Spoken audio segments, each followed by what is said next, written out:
পদত্যাগ করে ভারতে আশ্রয় নেয়া শেখ হাসিনাকে বাংলাদেশে ফেরত নিয়ে চলছে তুমুল আলোচনা। ঢাকা আবেদন করলে নয়াদিল্লি হাসিনাকে ফেরত পাঠাবে কিনা তা নিয়েও রয়েছে প্রশ্ন। এসব বিষয় নিয়ে ভারতীয় গণমাধ্যমের সঙ্গে কথা বলেছেন শ্রীলঙ্কার প্রেসিডেন্ট রনিল বিক্রমাসিংহে।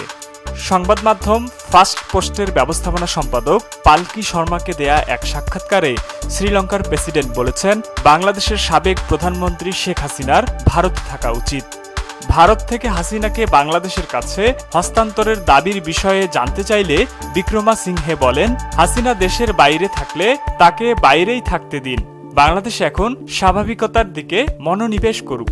প্রতিবেদনে বলা হয়েছে, শেখ হাসিনার ভারতে অবস্থান নয়াদিল্লি ও ঢাকার মধ্যে বিতর্কের বিষয় হয়ে দাঁড়িয়েছে।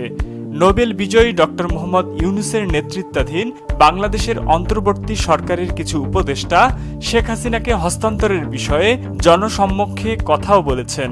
বাংলাদেশ ও ভারতের চলমান এই পরিস্থিতি কিভাবে কাটিয়ে উঠতে পারে সে বিষয়ে জানতে চাইলে বিক্রমাসিংহে বলেন, প্রথমে বাংলাদেশের স্থিতিশীলতা আনতে হবে, জনগণের আস্থা ফেরাতে হবে।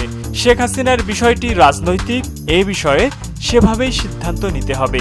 বাংলাদেশের অনেক নেতা বিদেশে চলে গেছেন, তারা বিদেশেই থাক এমন মন্তব্য করে বিক্রমাসিংহে বাংলাদেশের স্থিতিশীলতা নিশ্চিত করার দিকে অগ্রাধিকার দিয়েছেন।